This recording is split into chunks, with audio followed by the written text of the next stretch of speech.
कोट्यवधी खर्चूनही अस्तंबा खुर्चीमाळ मार्ग बंद, नागरिक त्रस्त, तातडीने दुरुस्तीची मागणी।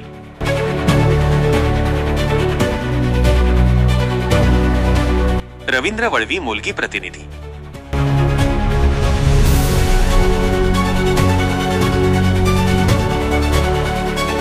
अक्कलकुवा तालुक्यातील अतिदुर्गम भागातील अस्तंबा, जमाना, ओरपा, नेंदवण येथून खुर्चीमाळकडे जाणारा महत्त्वाचा मार्ग पावसाळ्यात पूर्णतः वाहून गेल्याने आणि दरडी कोसळल्याने बंद पडला आहे।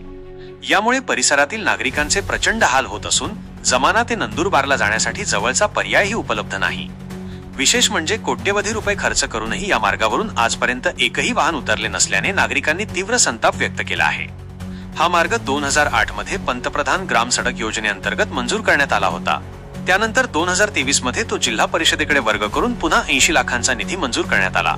मात्र या निधीचा किती वापर झाला याची चौकशी होण्याची मागणी नागरिकांनी केली आहे। रस्ता तयार होऊन या भागाचा विकास होईल ही आशा आता मावळली आहे, असे परिसरातील नागरिक बोलत आहेत। साधारणतः अर्धा ते 1 किलोमीटरचा घाट रस्ता वाहून गेला असून मोठमोठे दगड रस्त्यावर आल्याने वाहतूक पूर्णपणे ठप्प झाली आहे। भाजपाचे माजी जिल्हाध्यक्ष नागेश पाडवी यांनी गावकऱ्यांसह या रस्त्याची पाहणी केली। अस्तंबा, जमाना, ओरपा, नेंदवण, खुर्चीमाळ, नवलपूर, अलीविहीर, शिरवे, कुकरमुंडा मार्गे नंदुरबारला जाण्यासाठी हा मार्ग सोयीचा असल्याने खुर्चीमाळ ते नेंदवण दरम्यान रस्त्याची त्वरित दुरुस्ती करून तो वाहतुकीसाठी सुरळीत करण्याची मागणी पाडवी यांनी केली आहे। यावेळी सरपंच किसन नाईक, भूपेंद्र पाडवी यांच्यासह अनेक गावकरी उपस्थित होते। अक्कलकुवा तालुक्यातील खुर्चीमाळ इथे आलेलो आहे। आम्ही ज्या रस्त्यावर उभे आहे हा रस्ता 2008 ओरपा ते नेंदवान, नेंदवान ते खुर्चीमाळ, माळ, नवीलपूर आणि अलीवीर असा हा रस्ता आहे। हा पंतप्रधान सडक योजनेमध्ये हा रस्ता झालेला होता। 2008 ते आजपर्यंत या रस्त्यावर एकच गाडी उचललेली आहे। आणि आम्ही जेव्हा हा रस्ता तपास केला तेव्हा पंतप्रधान सडक योजनेने हा रस्ता नंदुरबार जिल्हा परिषदला हँडओव्हर केलेला आहे। 2023-24 मध्ये हा रस्ता जिल्हा परिषद नंदुरबार यांच्याकडनं टेंडर निघाला होता आणि जवळजवळ 80 लक्ष असा हे टेंडर आहे।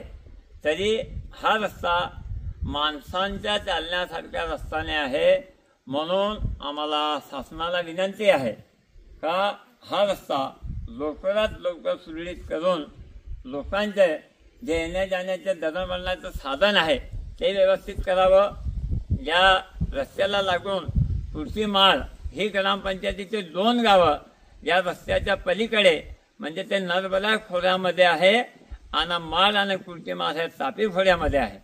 आम्ही हा रस्ता कधी सुरळीत नाही झाला तर आम्ही या रस्त्यासाठी मी वारंवार गेल्या 10 ते 15 वर्षापासून हा रस्त्यावर आम्ही दुरुस्ती व्हावी, हा रस्ता सुरळीत व्हावा म्हणून पत्रव्यवहार आम्ही शासनाला करत आहे। तरी याच्यावर शासन काही लक्ष देत नाही आहे। म्हणून आज आम्ही इथे अलीवीरचे सरपंच किसनदादा, नाल्याचे सरपंच आपले भूपेंद्रदादा, माझ्यासोबत आलेले आपले माळ खुर्चीमाळचे सर्व कार्यकर्ते, सर्व गावकरी आम्ही रस्ता पाहणी करण्यासाठी आलेलो आहे। धन्यवाद।